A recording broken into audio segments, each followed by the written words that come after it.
And Shweta Singh now joins us from Kathmandu for more. What more can you tell us about the latest Nepal developments? Ramchandran, you see, today actually no final name could come for the interim government. So yet Nepal is waiting what final decision will be of President Ramchandra Paudel. Maybe tomorrow again, we hope there will be another ray of light, giving hope to have a new interim government. Because there were so many civil societies, so many student leaders who requested to accommodate Gen Z request and have a leader for interim government within the parliament. So this is a new upcoming as till afternoon today. You see, it was Chief Justice Sushila Karki whose name was being proposed. But by evening tonight, you see people have started proposing that it should be within the parliament inside with the limits within the limits of the constitution.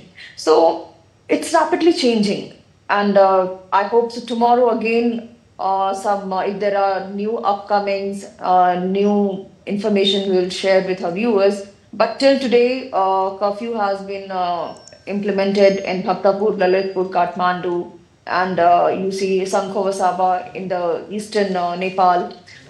So curfew is already in place in some sensitive places to manage. There should be no further protest. Things are trying to come to normalcy. You see, Supreme Court has also ordered for a court hearing from September 14, and Nepal Rashtra Bank has suggested and urged its all financial institutions that it should at least allow digital payment with its and other banking services through their limited resources, limited staff strength.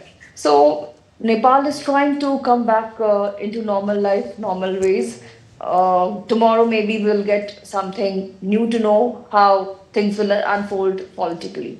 Ramchandra. All right, I will leave it there. Shweta Singh reporting there from Kathmandu.